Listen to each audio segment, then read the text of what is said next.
Time.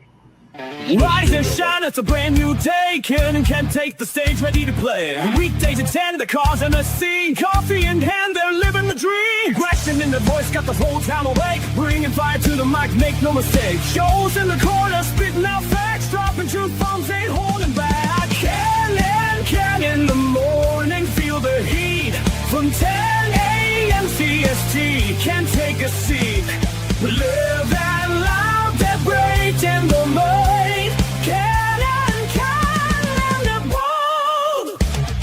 Light up your speakers, crank up the sound. They're talking about life upside down.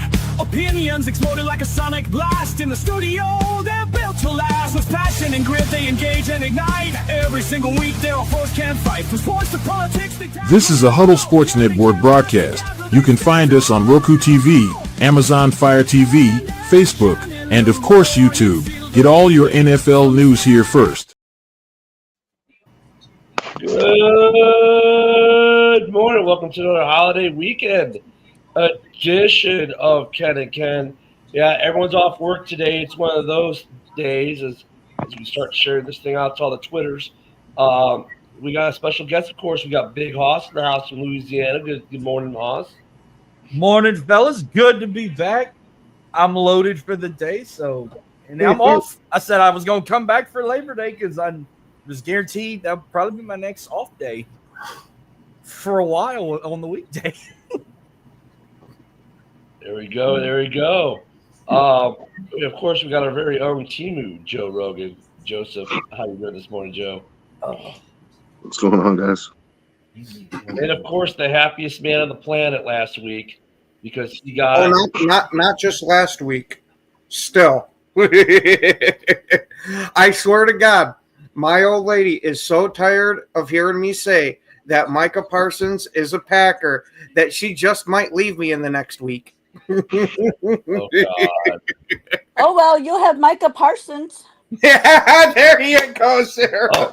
There's a voice I haven't heard in a minute as I'm forwarding this thing out. Good morning, Sarah. How you doing up there in Minnesota today? Good morning, everyone. I am enjoying my Labor Day. Yeah, you actually are a laborer now, so you actually get today off legally. Yep. Versus the rest of us who don't work. So I don't know if we still legally get it. Every day is Labor Day for you guys. Yeah, there you go, Sarah. Every day is Labor Day for me. There we go. So look we covered the Micah Parsons trade probably ad nauseum. However, we got two folks who weren't here last week, and I want to kind of get their take as I keep sending this out to all the different Twitterverses. So, and of course, with Hoss not being in the division. So, Hoss, what do you think of the Cowgirls trading Micah Parsons to the Cheeseheads there for Kenny Clark and 2 firsts? For the ones crying on social media, it's just the hormones kicked in for me. Because anytime the Cowboys fans cry on the internet, it's music to my ear hair. When Micah Parsons went to the Packers, I was like, Jerry Jones is slowly crumbling this franchise to the ground. And all I'm seeing every day, we need a new GM. We need a new owner. Get Jerry Jones out. Like, he's already getting death threats. They are like sending him shit messages. I'm surprised he didn't have a shoebox full of shit on his desk. I swear to God, I just thought of that when you said that. Because if you've not saw the Cowboys documentary on Netflix, now we know how he rose. He's a gangster. Yeah. No, he is. I mean, he don't play, man. He you know what? Jerry marches to his own drum, and if you don't like his drum, he says, fuck you, I don't care. If he could run a football team the right way, he'd be the baddest motherfucker on the planet, but it's hard to compare him from one tough guy with a dumbass combined. I mean, I'm going to have to think hard on that one to compare two guys like that to Jerry Jones. Hey, good morning, Mitch. And hey, hey, Ken, when Eric gets here, let him know Big Blue is now part of the show. We are sending to Giants Twitter this morning for the first time. Sarah, what do you think of the trade? I mean, I understand it. I just don't understand why they did it at this time. And I don't understand how you send the guy, your best player, to the team that keeps whooping your ass. Like, that shit makes no sense. I Like, seriously, why wouldn't you send him to the fucking Panthers where he's never gonna be able to win a championship and you're gonna get fucking high picks? Like, what a fucking dumbass. So here's. I mean, I get that. See, I made some of the same arguments, Sarah. Like, why would he ever send the Green Bay when Green Bay just whoops that ass in the playoffs every year? So, and you're going to see him again, obviously, over the next 3 or 4 years. However, as we broke down the trade last week, what it does for Green Bay, what it doesn't do for Green Bay on a couple different shows. Look, in the aggregate, Green Bay is a better football team because of this trade, right? Micah Parsons definitely solves their edge rusher issue that they want, that fans are screaming for. Like even Ken was going, hey, we need to fix the edge rush. Well, they did that, but they made the rush defense maybe a little bit worse. Not a lot, just a little. But in this league, a little may be all it takes. So in the end of the day, like I said before the show, before we were going there, we were talking about, I said, the Packers went from being a really good team to being a really good team. They didn't go from being a really good team to being a phenomenal team. Now, what this trade does for the Packers is if you can't establish your run game, oh, yeah, they're going to tear you up, right? Like if you have to sit back and just throw the ball, Micah's going to eat, right? The Packers defense is going to eat because if that's what they want you to do. But if you're Detroit and you can establish the run on them, or you're Minnesota and you can establish the run on them, then you kind of negate the whole Micah Parsons trade for your aspect of it. Now, if you're Carolina and you can't establish a run game, well, that quarterback is gonna get killed all day by Micah Parsons. I think for the teams that are going to try to run the ball down Green Bay's throat, that's when you're going to get the packages instead of having Micah as a defensive end, is have him as a linebacker. I think, with this trade, yes, I think it's gonna help you. But the teams that have good O lines that can neutralize Micah, I think it's gonna be not much of a difference. Well, that's kind of like what I was saying. It's like they went from being a good team to being a good team. And I mean, it's not and I'm not saying that in a negative way. You know what I'm saying? Because they did get better. Right now, how Vegas, of course, immediately Vegas changes the odds for the division. Okay, cool. If you asked me before the trade who wins the division, I tell you flip the quarter. Who's going to be in the basement? I tell you flip the quarter. That's just how good the NFC North is overall with this arms race that's been going on there. If you ask me today the same question, I give you the exact same answer: flip a freaking quarter. The one thing this trade does do, Ken, before I go. The other thing this trade does do, it really puts a little bit more pressure on Jordan Love to prove he's worth the $55 million, because now it can't be like, well, the defense, dude, you got Micah Parsons. What do you mean the defense? So he's going to have to perform better offensively. That Packers offense needs to perform better this year, because now if they don't win, then they're going to say, well, look, it's not the defense. We fixed that. Whether that's a good argument for people to make or not, that's the argument they're going to make, right? So it puts the onus on Love to be a better quarterback this year. I think that move also helps weaken the Lions, because now they've got to pay Hutchinson even more than the 47. Yeah. And then Richard Sherman, who absolutely hates the Packers and takes any chance he can to take a dig at them, came out and said how much he loves this move and how that this put Green Bay as a legit Super Bowl contender this year. I don't know. What do you think, Hoss?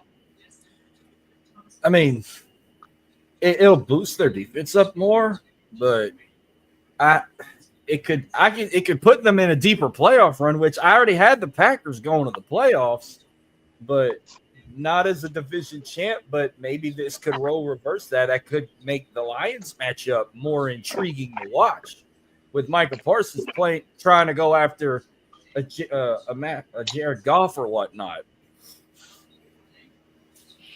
Yeah, well, welcome to the NFC North there, Kevin. This is an arms race if you haven't been paying attention with these 4 teams in the North. Like I don't know. I guess I don't really understand that. That it makes you guys Super Bowl contenders because you still have holes in your defense. You don't. I mean, your corners. You don't have like corners, and so like I said, when you play teams that have good offensive lines that can neutralize Micah, they're going to torch your secondary. Yeah, The but I thing mean, is Green Bay was already a top 6 defense without him, and now adding him in had massive. It yeah, brings but well, hold on, But I Ken. don't think it. Well, hold on, Sarah. Hold on, but Ken, you lost Kenny Clark. You lost your other best run stopper. So it's not like you just added Micah on top of what was. You guys went back. You went so. I mean, I love when we go. Well, last year we were a top whatever defense, and we all make the argument. Don't get me wrong here, but that doesn't mean jack because you lost players defensively. You lost Jair Alexander. You lost Kenny Clark. You lost the other lineman you told me about just before show, right? Jay Slayton.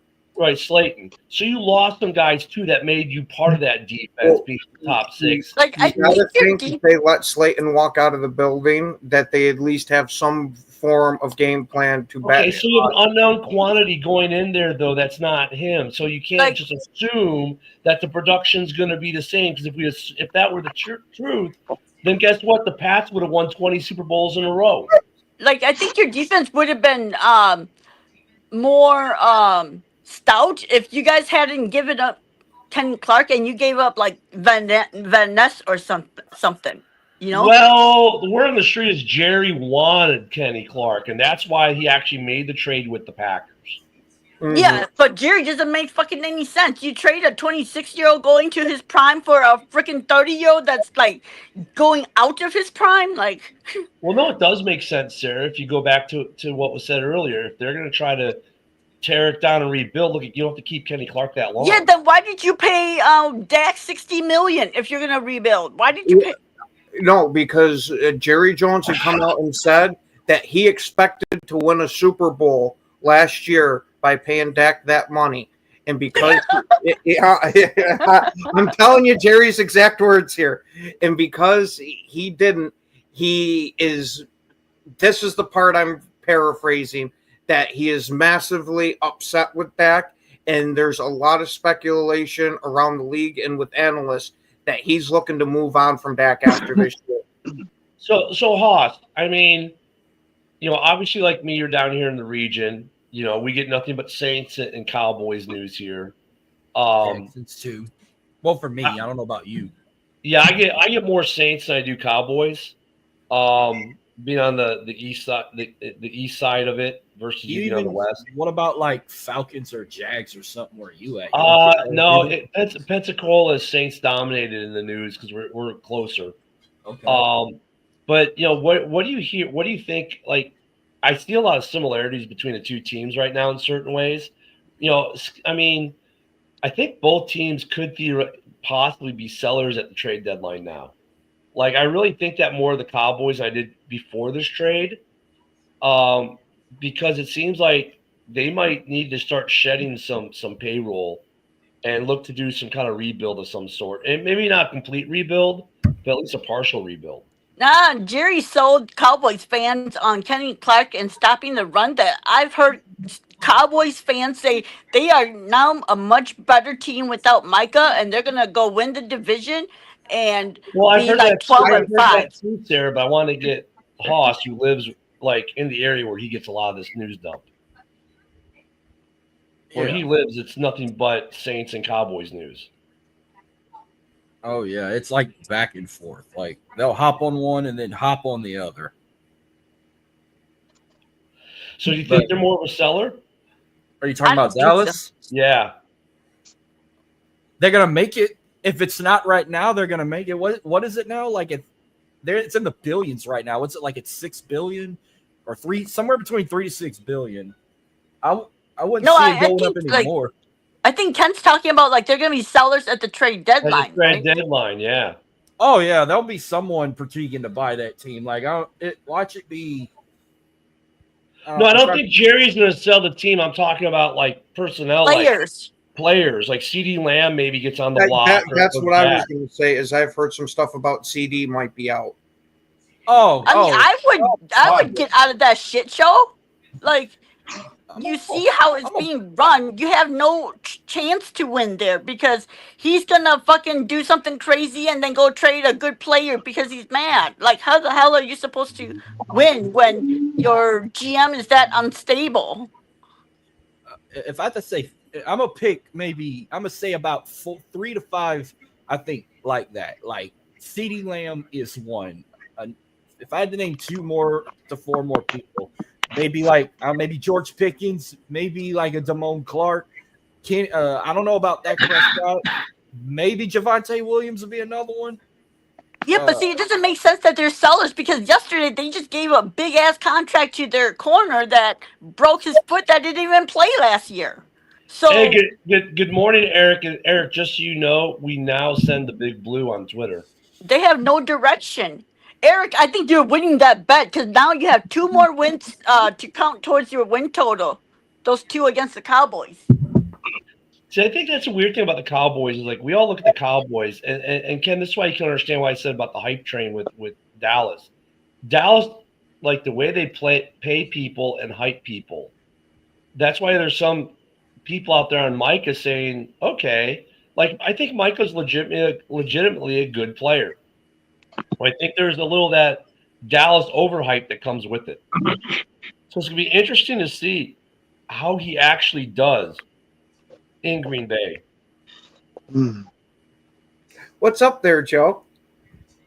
I was just laughing at Motown Mitch's comment. Yeah, he's got some weird fascination with Brokeback Mountain. Must be that movie that plays on repeat when he sleeps at night. Oh, Kevin. I have I got a backstory about that. Like, but it's not. I'm not. I don't know if you remember your classic WWE superstars, but Snitsky, it wasn't my fault. Why are you thanking me?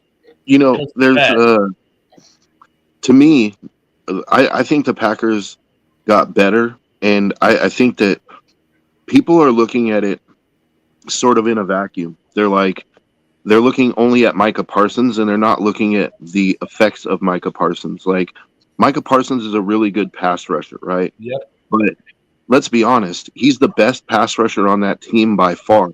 So anybody who thinks that he's not going to be getting double and triple teamed all season is crazy. But what that does do is Rashawn Gary is going to be one-on-one all season. And so I'm not looking for Micah to have a 15-sack season. Right. I'm looking at Rashawn Gary at having a 15-sack season. And Joe, it makes their linebacking core a little bit better. And this is where I was going to go too. Like Ken, you mentioned earlier, like, well, what if a team decides to just run the ball? Like, this is any smart person is going to like have that thought, right? Like, well, okay, they got bookend defensive ends, and they just lost their stud defensive tackle. Let's just run the ball right up the middle on them, right? Well, the thing is, now I think Micah opens up possibilities for them with the blitz game, like blitzing their linebackers and the A gaps and things like that. Like, I think that there's all kinds of interesting possibilities that you can do having Micah, the threat of Micah, right? Like, I think Green Bay, I don't know what their blitz percentage is. I don't know how often they blitz, but it wouldn't surprise me if they up their blitz percentage this year having Micah. Like, I think that there's tweaks to that defense that can be made to compensate for if a team tries to run the ball like that. Well, you know, week one, look, here's the thing. I hate that they play the Lions week one because the Lions are a good test for them with the running game, right? But unfortunately, it's week one. So, like, Micah will be playing, obviously, but he's not going to be fully integrated yet, right? I hate that you get these division games in a way so early. I like that we get them so early versus having all of them at the end like last year. But, like, in this situation, Micah's not fully integrated yet, so there'll be a good test with Detroit, who's got the best running back room in the division probably, to see how they do. Now, they've got some offensive line issues, though. They have 2 new starters on the offensive line, but they still got 2 super talented running backs. It should be a great game. I don't want to undersell Micah, but I don't want to oversell Micah either. Like, he makes Green Bay better, no doubt, right? He makes them better, but he doesn't make them infallible. He doesn't make them unbeatable, like some Packer fans in this chat seem to think. I mean, because look, if that were the case, Max Crosby would have the Raiders 17-0 every year, right? But I agree with Joe, though, that's not about looking at Micah. It's going to be looking at the other players and how they step up. Now, they should have better opportunities. So, really, this will really be a good gut check, too, in a way for Packer fans to see if these other guys that they put a lot of faith in, like Rashawn Gary, if they now step up with this opportunity. Because now they have an opportunity to shine, right? Because Rashawn Gary's obviously going, oh, they're going to be double teaming Micah, triple teaming Micah. I can eat. Right? But if he still can't get past Darnell Wright against Chicago, it doesn't matter. If he can't get past whoever the tackle is for the Lions or for the Vikings, it doesn't matter. Right? That they get triple team. So it's how do these other guys step up to the plate to step up their production, because now Micah is basically paving the way for them. Mm-hmm. And we had the same thing in Chicago when we got Khalil Mack. And look, Micah's still going to make his plays. Don't get me wrong. Khalil Mack still made plays. But how do the other guys step up because that guy is pulling a double and triple team? That's always the fun part. And you hit it right in the head, Joe. That's the part we need to really be looking at. Okay, Huss, what were you trying to get in? This is going to be a spoiler. Okay. This is like Paul. It's not a prediction. It's a spoiler. Week 4. Green Bay goes to Dallas. Yeah. Why do I feel Michael Parsons is going to have the game of his life? Yeah. He's going to ball out against his former team. He's going to sack Dak Prescott like probably 6 times. He's going to be Bobby Boucher and everybody. He's going to be throwing his signs, probably finding Jerry Jones like, fuck you. He's going to blow up the internet, and when that happens, I'll be dying to listen to Bubba Dub the next day. Hey, can I just throw something on top of that, though? Because that cuts both ways. What if week 4, the Cowboys find a way to beat the Packers? I'm not saying it's going to happen. I'm just saying, what if it does happen? Because to me, Jerry looks like a genius at that point. Like, Joe, are you trying to get me to jump off the Oswego Bridge? No, what I'm doing is I'm pointing out a possibility that could.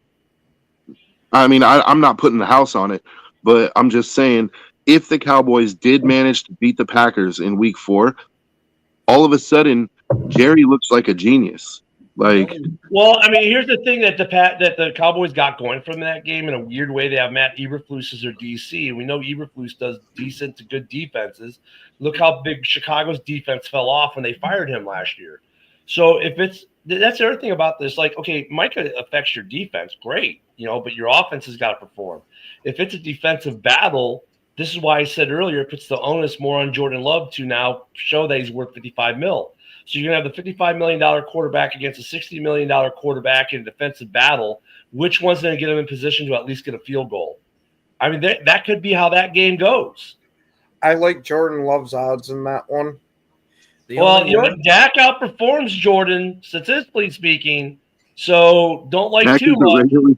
Dak is a regular season quarterback, man. Like, yeah. So this ain't a playoff game. This ain't a playoff game, Ken. And this is why I bring this up. Is like, what if Dak goes out there and throws 4 touchdowns against that weak secondary, and they just double and triple team Micah? And like Ken said, what if Rashawn Gary can't get past that other tackle for whatever reason? I'm not saying this is going to happen.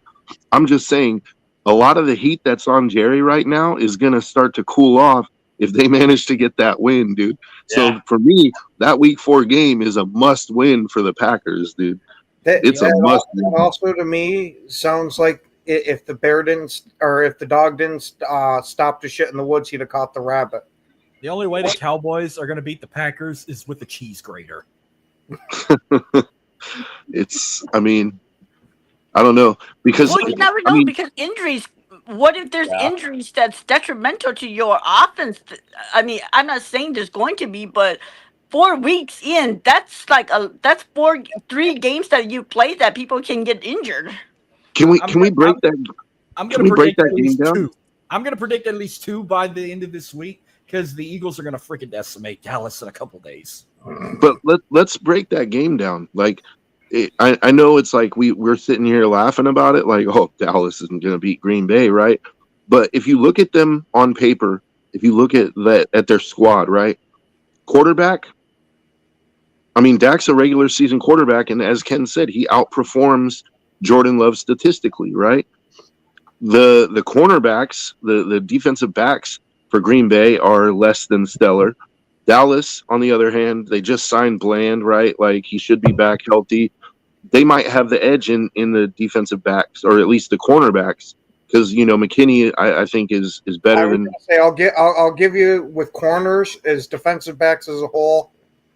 Yeah. Okay. So wide receiver, like, I don't think the Packers have anyone that's as good as CeeDee Lamb. Just being honest, like, and they don't have anybody that can cover CeeDee Lamb unless they're going to just basically try to one-on-one him with McKinney the whole game, or double team him with McKinney the whole game. That's what I think you're going to see more is the bracket coverage. Right. And then you still have Pickens, which, I mean, he's not like a world beater, but he's not dog shit. Pickens can be. He can be. He has his moments. Yeah, but isn't Pickens also going to miss time because of PED use? Oh, maybe so. But so this is why I actually, I wanted to break the game down, because I think on paper it's a better matchup than we're giving it credit for, is all I'm saying. And the Cowboys just lost one of their defensive ends, Peyton Turner, for at least 4 games of the season with broken ribs. Ooh. So that defensive line took another hit. So offensive lines, like Green Bay has a good offensive line. We know that. What about Dallas's offensive line? Maybe. I'm asking. I honestly don't know. No. That's what I'm saying is. No, their offensive line has weakened because they lost Martin. They have a rookie on one of the sides and whatnot. So I don't think it's as strong as Green Bay's. Pickens does not have any kind of suspension looming. Yeah, so you got Pickens and you got CeeDee Lamb to deal with. Then you got who's the Cowboys running back? Oh, wait a minute. Golden is better than CeeDee Lamb. You talking about the video game? Yes. Whoa. What? Who's better than CeeDee Lamb? Matthew Golden. The rookie. Yeah, okay. Pipe down, Packers fans. That dude is delusional. CeeDee Lamb sounds like some type of lamb chowder we shouldn't eat. Yeah, but dude, come on! Like, he's sitting here saying that their rookie wide receiver is better than CeeDee Lamb. I was gonna say, hey, I love Golden and all, and I think he's gonna be damn good. But CeeDee's got some experience on him, and CeeDee's one of those guys. Hey, Hoss, welcome to our world with dealing with Packer fans. Oh, yeah, that's delusional. Yeah. No, but who's the Cowboys running back? Like, I don't know. The old guy from Denver. What's that running back that used to play for the Eagles and then he went to the Panthers? Miles Sanders. They have a guy. Yeah, Miles Sanders. Yeah. And then they have Javonte Williams too, or who? Yep, Javonte Williams. I think he's their running back 1. So neither one of those guys is as good as Josh Jacobs, but so the Packers have the advantage there. Linebackers, Packers have decent linebacking core, especially now you add Micah Parsons to it. I don't know. I'm just saying, man, like, I don't think it's impossible that Dallas. If that were to happen, Joe, I think like there would be a mushroom cloud in Green Bay because they'll be like, how the hell did we lose that? Plus, all 3 of their division rivals will be making. Oh yeah, but more importantly, here would be Jerry after that, like this. Yep, and you said what? That's what I'm saying. It's a must-win for the Packers because the Cowboys are expected to lose, but if they manage to win that game, Jerry doesn't look so stupid. Now look at the NFC North did something else. I thought I saw the other day. Didn't we just get a Sanders in the NFC North? I thought I saw that Shiloh signed with the Lions.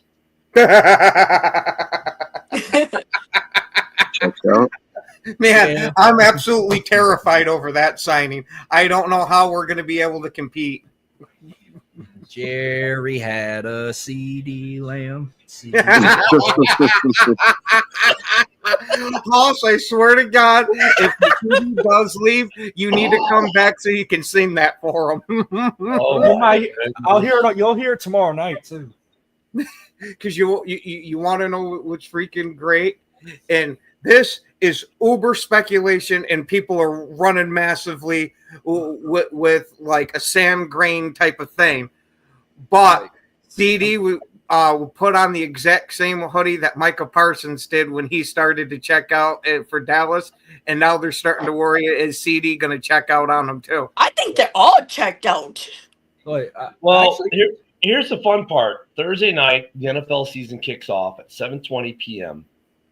in Philadelphia. We're gonna watch a massacre live on TV. And we get to see the Cowgirls. Now, here's the funny thing. We got the Cowgirls after the trade, and we got the Eagles with the 4K curse going. Right? It's the 4K curse for Saquon. 400 curse on top of the Madden curse. He's getting double curse. There you go. So Double both curse. Saquon and Hurts are gonna be hurt. Yeah. What's going to happen is Saquon is going to go to get one of the handoffs from Hurts. He's going to trip. He's going to fall in, knock Hurts' hip out, and tear his ACL when he falls. And then Friday, in a game where the Packers cried that they didn't like the grass because their equipment manager didn't bring the right studs last year because it's winter in Brazil and it gets colder and slicker at night, we get the Chiefs at the Chargers, which Hoss will be paying some attention to with the Chargers there. That's our Thursday and Friday. We got 2 games this week, and guess what? Live bullets. We're no longer in training. These are live rounds this week. We've waited for it. It's here. Maybe we'll still get our trader signing or something that'll make us go, what the heck's going on? But guys, the regular season starts in just a few days. Yeah, but man, these Packer fans in the chat, like they're funny, dude, because they're like, they literally think that there's absolutely zero chance that Green Bay loses that game to Dallas, dude. And I would say 0, but I'm going to put it at a very low. you heard me say I'm not putting the house on it, right? But Packer fans it's definitely a non-zero chance, though. That's all I'm saying, dude. Packer fans have been the best of the worst for so long, they now think they're great. Man, see, like the Packer fans, they in the chat at least. See, Ken, at least you're willing to say like, no, they're not going to zero. win 13 to 15 games. Because you have to think about it. If they somehow find a way to neutralize Micah and Rashawn, your secondary is going to get torched. Mm-hmm. Yeah, but if you find a way to neutralize Micah and Rashawn, that leaves Devontae Wyatt up the middle, who was starting to come on real strong last year. You need to know by now the Packer fans always have an answer for every possibility, and they're always better than every guy in your roster. Anytime a Packer fan talks anything good about their team, a Chicago fan has to find a way to try to shit on it somehow. No, Even if it comes way out of left field. I'm just saying, you guys, like, look at. I mean, it's not an unfair argument to say that every time you say something to a Packers fan, like, well, what if this guy gets hurt? Oh, the guy behind him is just as good. No, he's not, or he wouldn't be behind him. No, he's not. Hold on. Uh-oh. You know what? I didn't mean to start the volcano going. Yeah, you did. When it comes to like fan bases, I'm gonna expand this out to past the Packers. I'm gonna include the Bears fan base. I'm gonna include the Lions fan base and the Vikings, because what if this guy gets hurt? Well, we got this guy on the bench and he's just as good. No, you're not. Yeah, no, you're not. No, you're not. Stop. The backup. You're not as good as the starter, or you'd be the starter. How many times have we seen a starter go down with an injury and lose his job because the backup played so much better than him? That's the exception, not the rule, Ken. And you guys talk about it like it's the friggin' rule. Airplane. See what I mean? Like this dude, Kevin Walker. The only way Dallas is going to win is if the airplane breaks down and they have to forfeit. Like, come on, dude. Like, you realize Dak Prescott gets paid too, right? Like, he's as crappy as Dak is in the playoffs. He's an NFL quarterback, and his regular season stats are actually like way up there. It's like. And I mean, you guys have to. You're not going to be sacking Dak like 60 times in a game. He's going to get his too. He's going to get his yards, man. He's going to get his plays in there. They act like we haven't had to face like the Vikings defense, which has got 2 really good edge rushers. It's not like we haven't faced other teams with good defenses. Teams have. The Packers are not unique in this case.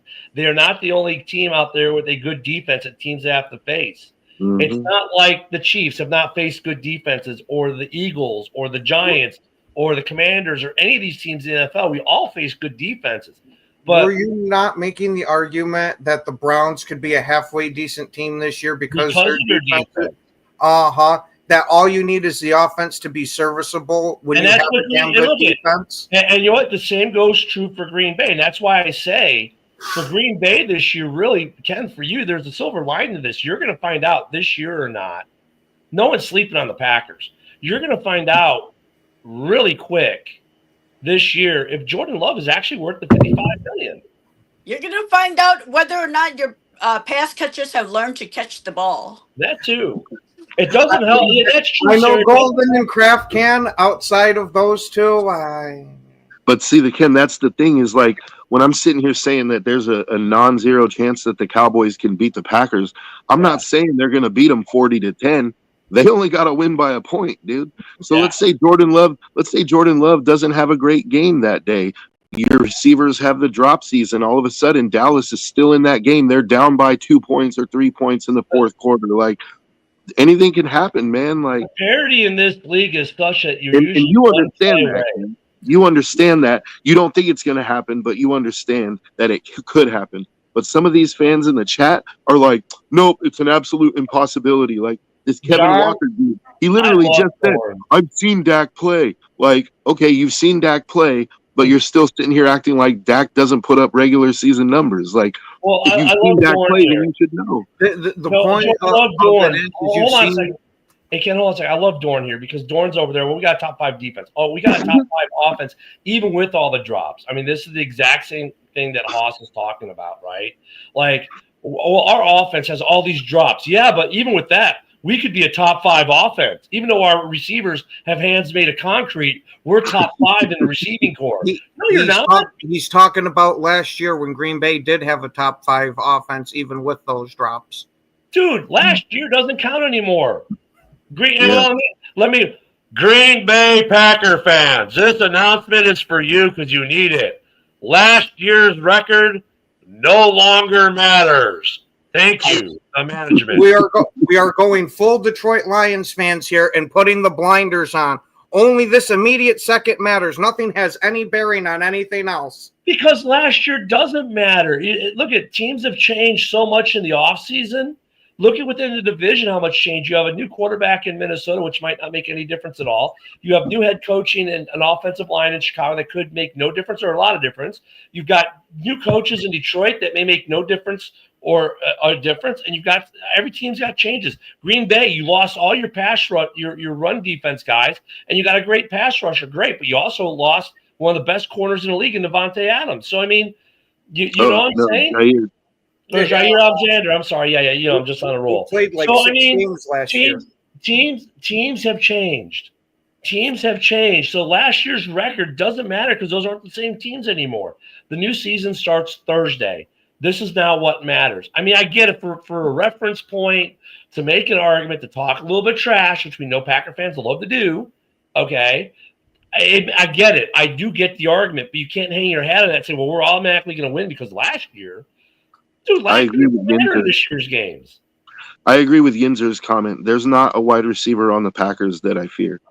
Like, there's not one that like scares me. Now, maybe Golden turns out to be a good player. Give Golden a bit of time because if he can continue to build on what he put in the preseason, and again, that's an F, he looks like he's that legit guy. But Ken, there's a difference between what you're saying now, like, and what you and Jason, who we had on last week from Driving the Top, say, right? And what other Packer fans say, because according to other Packer fans, Golden's already a legit number 1 receiver that everyone is striking the fear of God into everyone. According to some of them, he's better than CeeDee Lamb already. Yeah.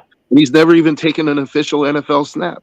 So that's all I'm saying is, look, there's not a receiver on the Packers right now that scares me. And the fact that, like, some of these Packer fans are like, I get it. Like, Dak is not he's not my quarterback. He's not who I would want, right? But to sit here and act like he's not a legit regular season threat, like that's the whole knock on Dak, is that he's a regular season quarterback. Like he performs phenomenal in the regular season, and then the second the playoffs start, it's like he forgets how to play football, right? That's the knock on Dak. Yes, but we've also seen in the regular season him have complete and utter meltdowns too. So it's not like he's infallible during the regular season. Yeah, but No, Jordan I'm not Love. saying he is. We've seen Jordan Love have some absolutely crap games in the regular season and throw some really bad interceptions in the red zone even last year.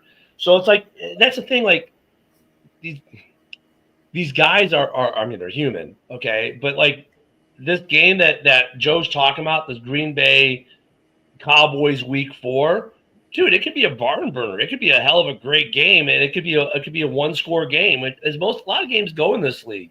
I mean, there's a lot it's of going to be a game that has a lot of emotions. Oh yeah, on both sides. So I mean, you don't know. I'm not saying that the Cowboys are going to win, but you need to. There's you a better chance. just win. It's gonna feel like a division game. It's gonna. I really feel like the emotions are gonna be there on both sides. Because do you think Jerry's not gonna be in that locker room before the game? Like, look, guys, we really need this one, dude. You know what I mean? Like, we need this one, guys. Like, come on, Dak. And to me, like Kevin Walker just said, or did you forget that Dallas can't stop the run? Okay, I think that's the Packers' path to victory, actually, because I don't think your receivers are going to get it done for you. I think if you're going to beat Dallas, Josh Jacobs is going to be the guy to do it for you. But Dallas has weapons too. About that. Here's the fun part about this game too, is I agree with you, Joe. I think that is their path to victory, and who the Packers give them? A guy who stops the run, who got to play against Josh Jacobs in practice every week. So that makes that matchup interesting. Just like the offensive line for Dallas knows Micah. That makes this game even more interesting because their best weapons they just have added to their defenses are known entities or known quantities to the other teams. Mm-hmm. So I don't know if it negates either of those guys or, there's a negation that goes on there, but it definitely is to make that game a lot more interesting. So that's why I would not rule the Packers out to lose that game. I think they should win that game, right? Mm-hmm. But it's not really. It could be a really good game at the same time. If it's within the field goal, you better remember they have a really good kicker, so he can freaking whoop you guys. That's why I'm so glad we have McManus now. Let me go Packer way for you. Let me argue like a Packer fan.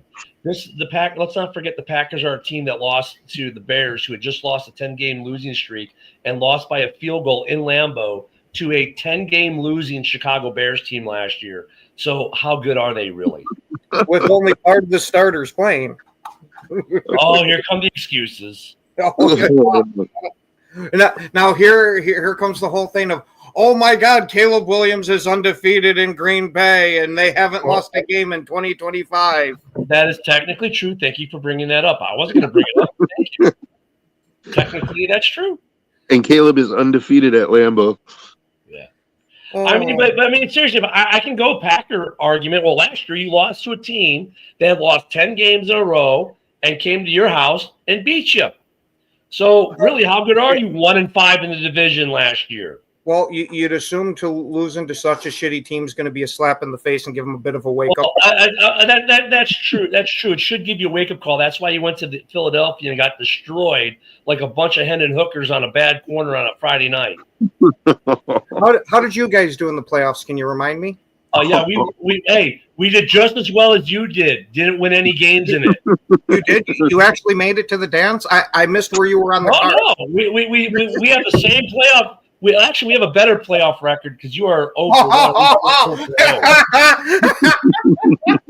I see the copium flowing hard with Chicago fans. What I'm saying is, you see how that works. So I just put on my Packers hat to argue like a Packers fan. See, it sounded like a Chicago fan's normal arguments to me. No. So look, this trade is definitely shaking things up a little bit in the North. Definitely shake some things up in the football sphere. We do have games this week. We got about 15 minutes left or so. Of course, the fun one to watch is going to be Cowboys-Eagles on Thursday. So I'm sure we're all going to watch that, and we're all going to watch the Chiefs and the Chargers, which should be interesting to see how slow. Because the Chiefs, historically start pretty slow. This should be an interesting game. Other games on Sunday, I want to get to it because we have Haas here. Cardinals at Saints, Haas. What are you thinking for that game? Cardinals by murder. Well, I don't. Right now, they just announced that the first game of the season, they're going to reveal that they're going to play in the gold uniforms they brought back. So now we know what they're going to wear again, possibly an L against the Cardinals. They're the gold jerseys with the black helmet, black pants. There's nothing like being decked out in gold to get your ass whooped. I mean, I would love to see them maybe pull it off and they fool us all, but I'm going with what I did on Madden. I got my ass kicked by Arizona. They got this team ranked in the 70s in Madden, so I have no confidence they're going to win week 1. If I couldn't run the ball with Kamara with that shitty line they got, how do I know they're going to win in real life? I was going to say, as a Saints fan, would you prefer tanking this season so you can get the rebuild fully going, or do you want them to still remain competitive? Well, either way, I think they're fucked right now because they can be the worst team in the NFL and get the number 1 pick. They don't want Arch Manning anymore after what happened Saturday.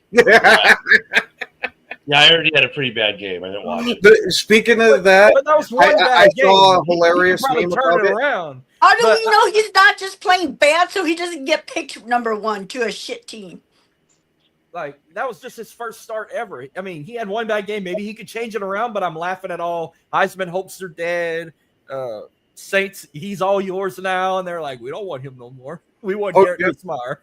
There's a meme going around where it's Arch Manning and they pull the mask off like in Scooby-Doo and it's Dak's face under it.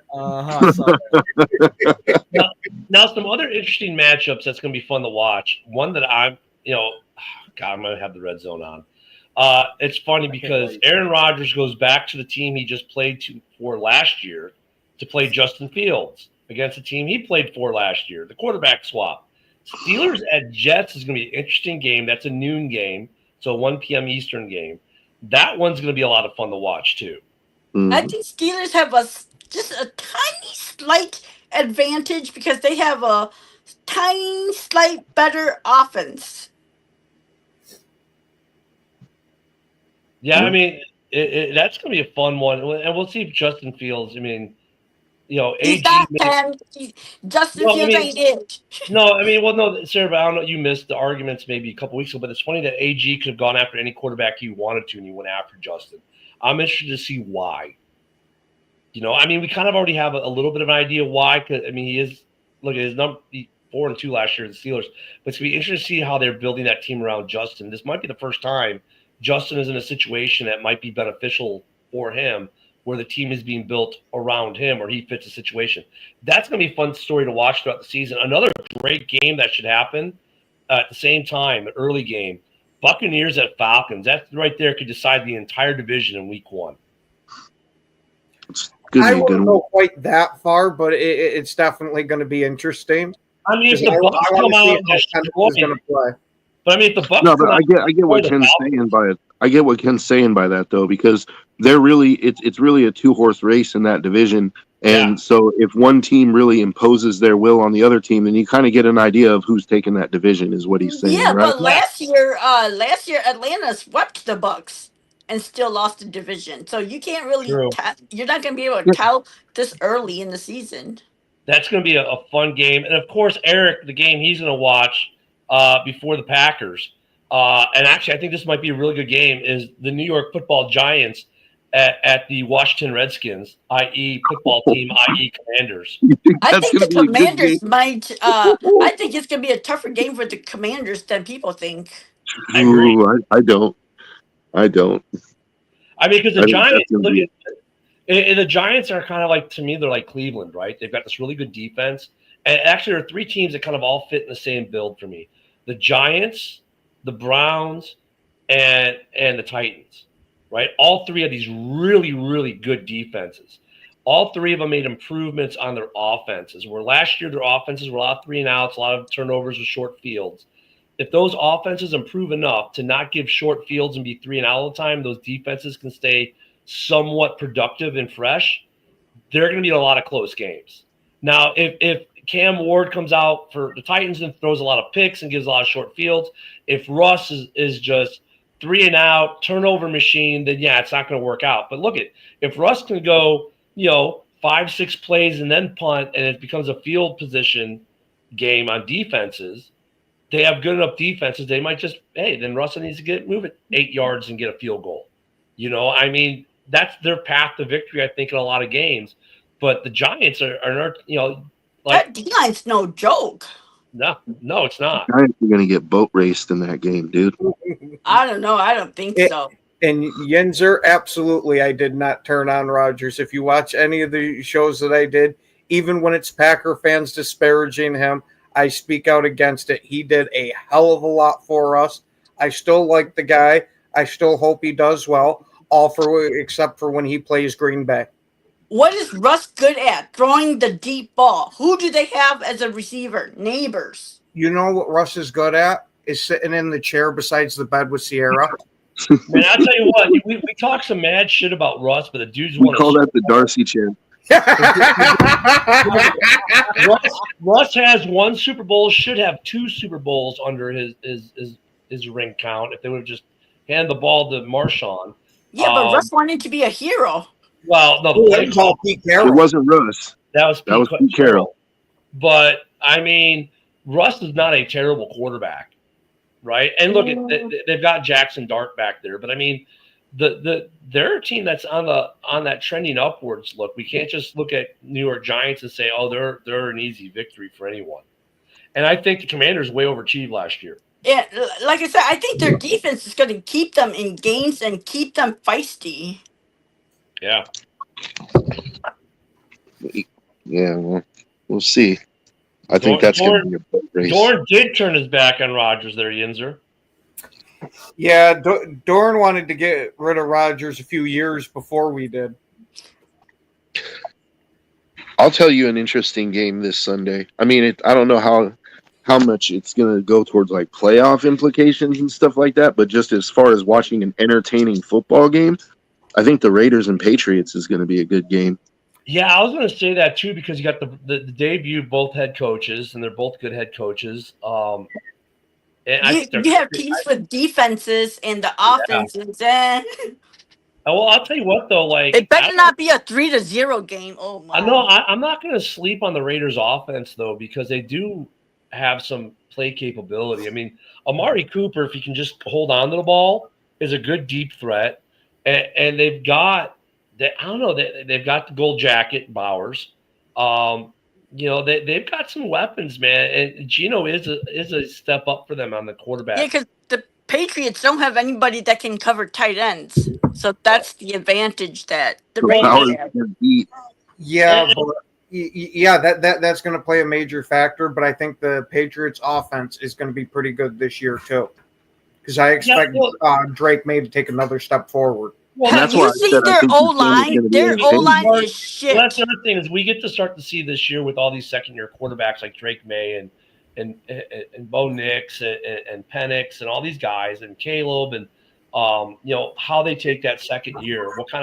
What do they go forward on? What do they go backwards on? Right? What I think Denver, like I said, last year was another team that overachieved. You had 2 teams last year with rookie quarterbacks that overachieved, right? No one expected either of them to go to the playoffs or do as well. I think they both overachieved to a certain degree. And we have to remember those teams, because they were at the bottom, they got to play last place schedules. This year, they're playing tougher schedules. Yeah, Hoss, what do you think about this whole strength of schedule argument about last place schedules versus first place schedules? What do you think about that argument in general? It could go both ways. Some with the worst schedule have a better chance to improve and get better than they got some that got the worst schedule and still can't win shit. And the same goes with if you're the best team and you got the hardest schedule, that's just better competition for you and it suits your argument.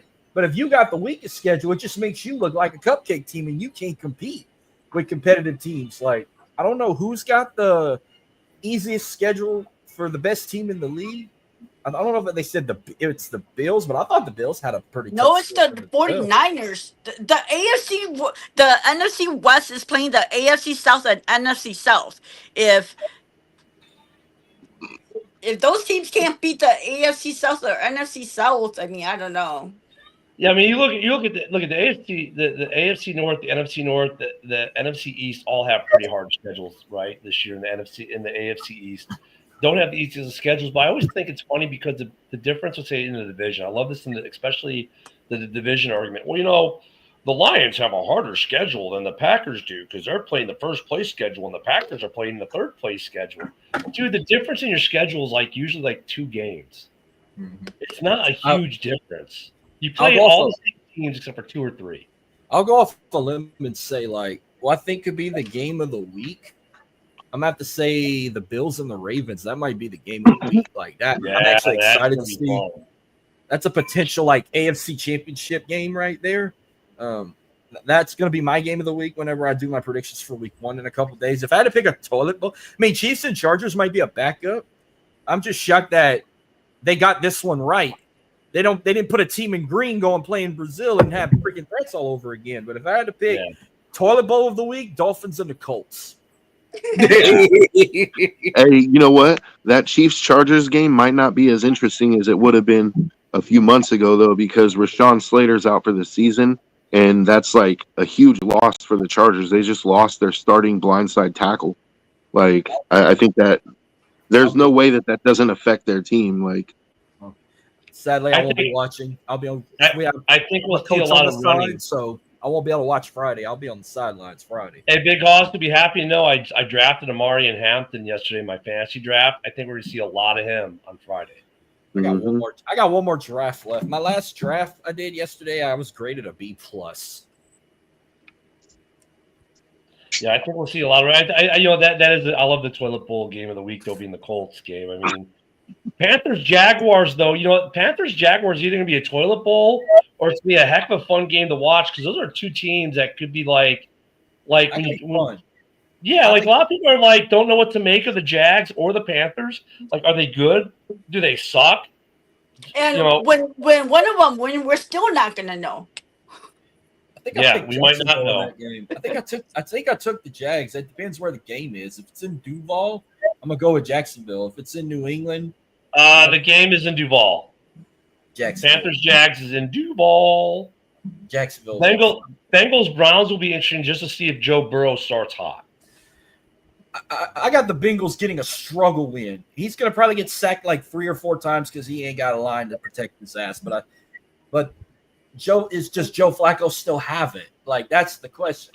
They're all going to be pissed Shadur ain't playing, but does Joe Flacco still got it? It's a division game, so they're going to play each other different and harder too. So you can't really count that it's just going to be an automatic win for the Bengals too. Gotta love division. A lot of division games. Bengals will win and then Monday night the Vikings and the Bears, another division matchup. Yeah, it's gonna be a lot of fun too. We'll get to that one throughout the week. That's gonna be a fun one too. I mean, there's so many good questions for a lot of these teams coming in too that need to be answered. And the first couple of weeks suck because you don't really get your answer. By week 3 or 4, you start to see, okay, did we answer the questions we had coming into the season? 2 seasons ago, the Saints opened up their season with all 3 division opponents 2 years ago. I think they went 1-2, or they didn't go 0-3. They beat the Falcons in the first game. They lost to Tampa Bay. Carolina, I think, was a loss too. I think they started 1-2. Yeah, that's why I wish that they would do division games weeks 4, 5, 6, and then 16, 17, 15, 16, 17. Imagine starting week 1 with the division opponent and closing out the season with the division opponent. There used to be Bears Packers first game, last game every year, and then now it's we get them twice in 3 weeks this year. I hate that. I loved it a whole lot more when we'd open and close the season against the Bears. Yeah. Well, guys, have a great holiday day off, especially Haas and Sarah, our 2 working stiffs in the panel today. Of course, both of you welcome back whenever, probably next holiday. Yeah. Yeah. See you Thanksgiving. See you Thanksgiving. I think we got some more holidays before that, Sarah. But yeah, fun conversation today. Of course, we got about 10 seconds left. Thank you everyone for watching, for the comments. Have a great holiday week, and we'll be back here tomorrow to cover more of opening week. Have a great one, everyone. Hold on, Hoss.